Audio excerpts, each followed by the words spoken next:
Assalamualaikum warahmatullahi wabarakatuh. Salam dan bahagia.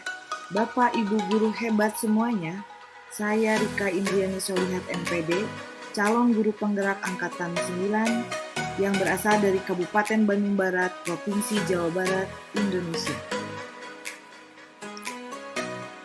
Pada kali ini, saya akan memaparkan demonstrasi kontekstual pemikiran filosofi Ki Hajar Dewantara, serta implementasinya di sekolah.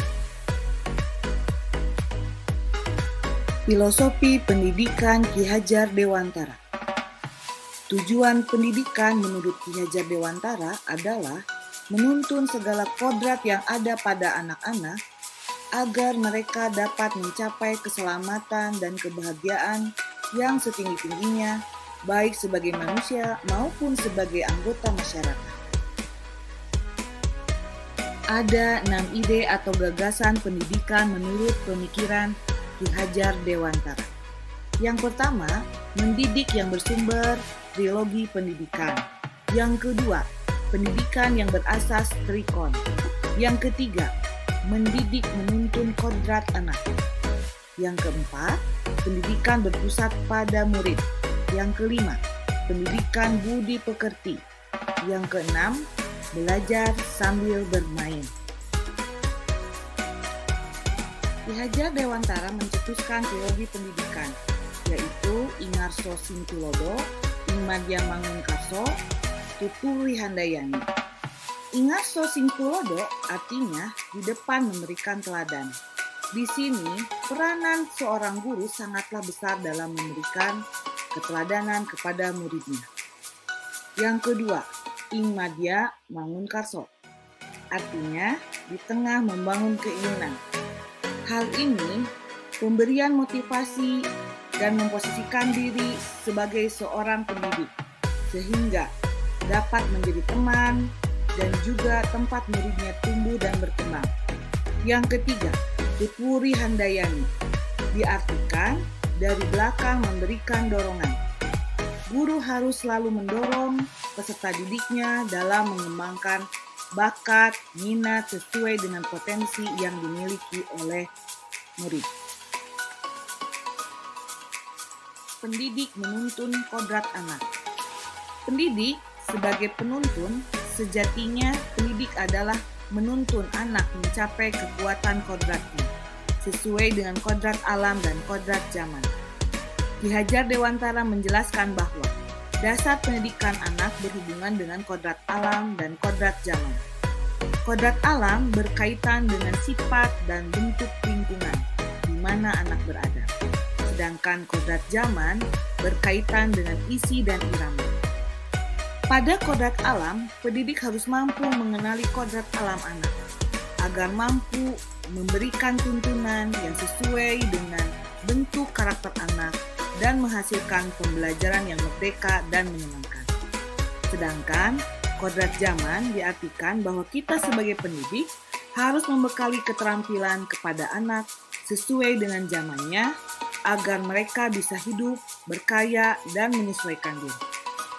Dalam konteks pembelajaran, pendidik harus membekali murid dengan kecakapan abad 21 serta tidak meninggalkan norma dan nilai-nilai budaya daerah bangsa kita.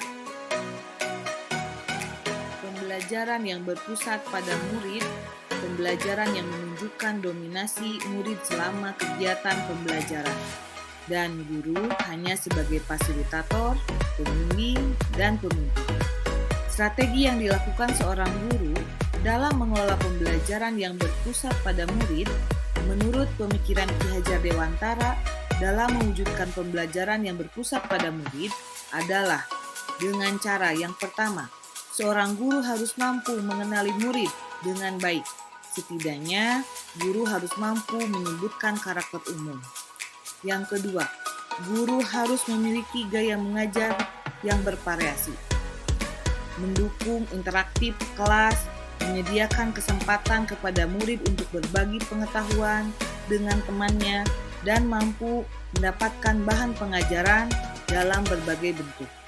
Yang ketiga, guru harus mampu menciptakan pembelajaran yang memiliki relevansi dengan kehidupan nyata. Bahan pembelajaran yang diberikan benar-benar dibutuhkan untuk pembelajaran selanjutnya dan untuk kehidupan mereka di kemudian hari. Yang keempat, guru harus mampu menciptakan kondisi pembelajaran yang dapat berlangsung kapanpun dan dimanapun, yaitu dengan menjadikan lingkungan belajar yang fleksibel dan inovatif. Pendidikan budi pekerti.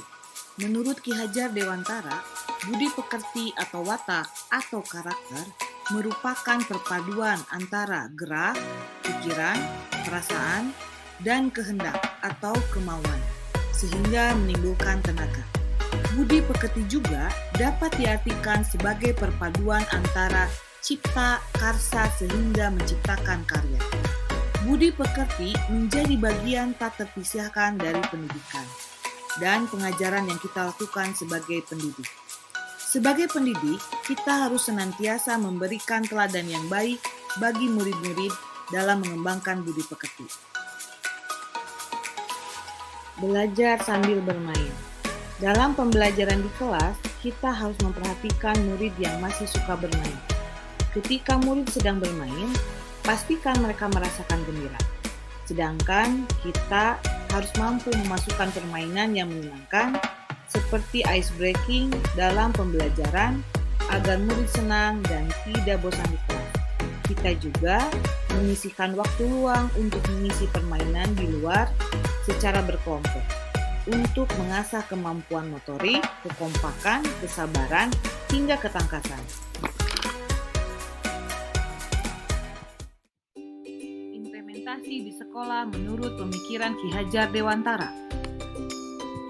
Pendidik menuntun murid sesuai dengan bakat, minat, potensi yang dimiliki, serta kebutuhan murid melalui bimbingan, literasi, dan kegiatan ekstrakurikuler. Dalam kegiatan pembelajaran, pendidik merencanakan pembelajaran yang variatif dengan memanfaatkan teknologi dan lingkungan alam sekitar berdasarkan karakteristik murid, serta mengaitkan materi dengan kehidupan nyata sehingga pembelajaran yang bermakna, menyenangkan, dan bahagia. Selanjutnya, kegiatan pembiasaan karakter. Sebagai pendidik, tidak hanya menuntun anak untuk mencapai perkembangan sesuai dengan potensi yang dimilikinya. Selain itu, pendidik juga menanamkan nilai-nilai karakter dan budi pekerti yang baik terhadap anak, agar mencapai keselarasan atau keseimbangan hidup antara cipta, rasa, karsa, dan karya. Budi pekerti melatih anak untuk memiliki kesadaran diri yang utuh untuk menjadi dirinya sendiri. Dan melalui kegiatan pembiasaan karakter ini, diharapkan agar anak-anak mendapatkan keteladanan, tuntunan pengajaran, dan pengalaman yang nyata dalam menumbuhkan karakter yang baik pada anak. Tantangan dan solusi penerapan pemikiran Ki Hajar Dewantara sesuai konteks kelas dan di sekolah. Tantangan pertama, belum menciptakan pembelajaran aktif dan menyenangkan. Di sini solusinya menyisihkan permainan atau ice breaking dalam pembelajaran untuk menghilangkan rasa bosan di kelas, tidak marah-marah saat mengajar di kelas, lebih sabar dan membimbing murid-murid. Tantangan kedua, kurangnya pemahaman mendalam nilai-nilai budi pekerti, bahwa penanaman budi pekerti bukan hanya di sekolah saja, namun lingkungan keluarga menjadi ruang bagi anak untuk mendapatkan keteladanan, tuntunan, dan pengajaran dari orang tua. Solusinya, sekolah menyelenggarakan pendidikan orang tua sekaligus menyelaraskan pemikiran, pemahaman tentang pendidikan budi pekerti. Itulah pemaparan demonstrasi kontekstual dan implementasi di sekolah terkait pemikiran filosofi Ki Hajar Dewantara. Sebagai pendidik, jangan berhenti belajar, berkarya, dan berbagi. Teruslah semangat dan jangan lupa bahagia. Terima kasih. Salam dan bahagia. Bapak Ibu hebat semuanya. Wassalamualaikum warahmatullahi wabarakatuh.